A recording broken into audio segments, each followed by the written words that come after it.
pyruvic acid oxidation is also labeled as link reaction. इसको बच्चों हम लोग लिंक रिएक्शन भी बोलते हैं। अच्छा, अब ये लिंक रिएक्शन बोलने की वजह क्या है?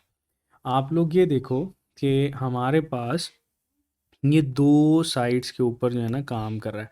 एक बच्चों ये हमारे पास साइटोसोल में होने वाले रिएक्शन, और दूसरा बच्चों ये माइटोकॉन्ड्रिया के अंदर होने वाले रिएक्शन के दरमियान में इंटरमीडिएट है। इस वजह से हम लोग इसको बोलते हैं कि पायरोविक एसिड ऑक्सीडेशन या oxidation of pyruvic acid is also known as link reaction. ठीक है, ये बच्चों हमारे पास लिंक रिएक्शन होता है और इसको माइटोकॉन्ड्रिया के अंदर एंटर करने के लिए बहुत ज़रूरी है। ठीक है, माइटोकॉन्ड्रिया हम लोग पढ़ के आए हैं, that is a double membranous organelle जिसकी आउटर मेम्ब्रेन फ्रीली परमिएबल होती है। इनर मेम्ब्रेन जो होती है बच्चों, यहाँ पर आपको ये ट्रांसपोर्ट प्रोटीन नज़र आती है। ठीक है, there is this transport protein. ये ट्रांसपोर्ट प्रोटीन क्या करती है? अलाउ करती है टू एंटर। ठीक है, इसीलिए हम इसको ट्रांसपोर्ट प्रोटीन बोल रहे होते हैं। अब बच्चों ये जो पायरोवेट है या अगर हम लोग इसको पायरोविक एसिड की बात करते हैं तो इसमें से कार्बन डाइऑक्साइड जो है वो रिलीज़ होती है।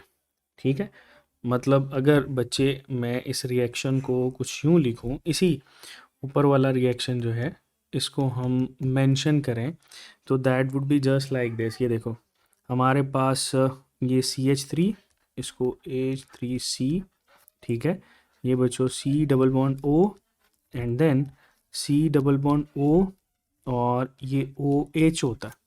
लेकिन बच्चों अगर हम यहाँ से इसका H रिमूव कर दें या सीधा सीधा ये बता दें कि हमारे पास बच्चों ये आपके पास, ठीक है, रिएक्ट करता है, तो इसके रिएक्शन से हमारे पास क्या होगा? जब भी बच्चों आप इसके रिएक्शन को डील करोगे ना, तो ये रिएक्शन हमें ये बताता है कि आपके पास कार्बन डाइऑक्साइड जो है वो रिमूव होगी। ठीक है, there is the removal of carbon dioxide. और बच्चों ये जो कार्बन डाइऑक्साइड का रिमूवल होता है, क्या मैं इसको डीकार्बोक्सिलेशन कह सकता हूँ? बिल्कुल कह सकते हैं बच्चों। ये जो रिएक्शन होता है that is labelled as decarboxylation, यानी इसमें से कार्बन डाइऑक्साइड जो है वो रिमूव हो गया। अब बाकी क्या बचेगा? बाकी प्रोडक्ट को आपको देखना पड़ेगा। ये देखो H3C, ठीक है, फिर बच्चों ये C double bond O and then इसके साथ जो है ना वो H लगा होता है, ये वाला। ठीक है, इसको हम लोग बोलते हैं एसिटल्डिहाइड। ये हमारे पास प्रोडक्ट क्या कहलाती है बच्चों? एसिटल्डिहाइड कहलाता है। तो अगर आप प्रोडक्ट मेंशन करना चाहते हो तो ये हमारे पास पायरोविक एसिड, ठीक है, ये बच्चों हमारे पास एसिटल्डिहाइड, ठीक है, जो कि इंटरमीडिएट के तौर पर एक्ट करता है।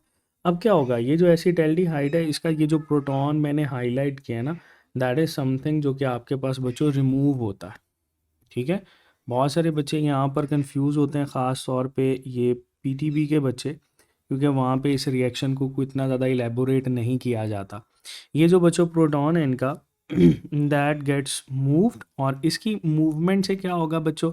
आपके पास जो है NAD, ठीक है, NAD प्लस जो होता है ये कन्वर्ट हो जाता है बच्चों NADH के अंदर। ठीक है, NADH के अंदर। अब आपके पास क्या बचता है? अब बच्चों हमारे पास जो प्रोडक्ट आती है इसको हम लोग बोलते हैं दैट इज H3C। ये बच्चों C double bond O and this, that group is labelled as acetyl group. इसको हम लोग क्या बोलते हैं? एसिटाइल ग्रुप बोलते हैं बच्चों। अब ये एसिटाइल ग्रुप जो है दैट इज समथिंग इम्पॉर्टेंट। क्यों? क्योंकि बच्चों इसने आपके पास कोएंजाइम A के साथ रिएक्ट करना होता है। तो एसिटाइल ग्रुप यहाँ पर ही हम लोग लिख देते हैं कोएंजाइम A। तो एसिटाइल ग्रुप और कोएंजाइम A जब रिएक्ट करते हैं बच्चों, तो इसके रिएक्शन से हमारे पास यहाँ पर आपको नज़र आता है एसिटाइल को A। ठीक है, जिसको सीधा सीधा बच्चों हम मेंशन कर देते हैं, that would be just like this H3C C double bond O and there will be coenzyme A। ये होता है एसिटाइल को A। ठीक है, ये बच्चों इसके साथ चूंकि कोएंजाइम A लगा हुआ है, इस वजह से हम इसको बोलते हैं acetyl co A। Acetyl co A। अब यही चीज़ आपको रिएक्शन के ऊपर भी नज़र आती है। जैसे यहाँ पर देखो, ये हमारे पास जो फर्स्ट होती है इस पे डी कार्बोक्सिलेशन है। डी कार्बोक्सिलेशन के बाद आपके पास NAD प्लस NADH के अंदर कन्वर्ट हुआ, देन कोएंजाइम A ऐड हुआ, और फिर बच्चों ये आपके पास एसिटाइल को A जो है वो बना है, जो कि आपके पास सल्फर कंटेनिंग कंपाउंड होता है। खैर, इसको थायोल ग्रुप के साथ भी हम लोग मेंशन करते हैं। तो दैट इज़ समथिंग जो कि बच्चों आपके पास रिएक्शन है, इसीलिए हम लोग इसको बोलते हैं कि ये लिंक रिएक्शन होता है।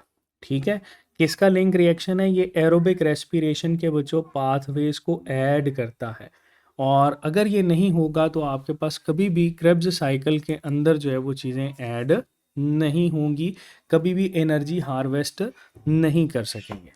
ठीक है, तो बच्चों इसको बहुत आसान करते हैं कि ये लिंक रिएक्शन हमारे पास, ये पायरोविक एसिड ऑक्सीडेशन क्या करता है, दैट एसोसिएट्स, ठीक है, ये हमारे पास बच्चों एसोसिएट करता है रिएक्शंस ऑफ एरोबिक रेस्पिरेशन।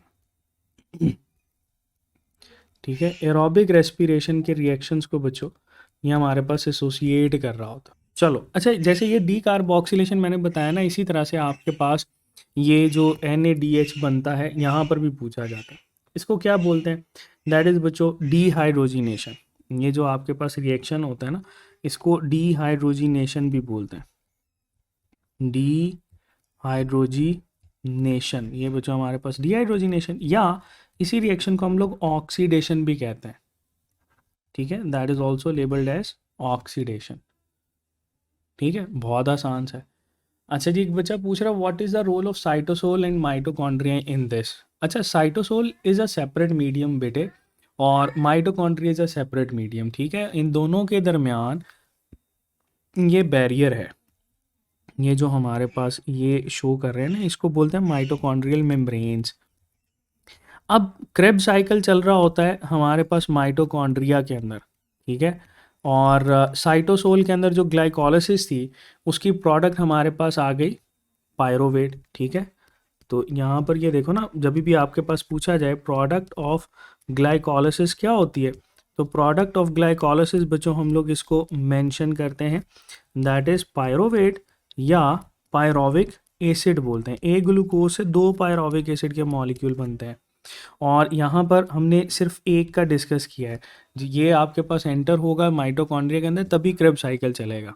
ठीक है, और यहाँ पर हम ये कहते हैं कि जब 2 दफ़ा ये रिएक्शन चलेगा तो 2 दफ़ा कार्बन डाइऑक्साइड जो है वो रिमूव होगी, और एक 2 कार्बन कंटेनिंग कंपाउंड एंटर होगा माइटोकॉन्ड्रिया के अंदर।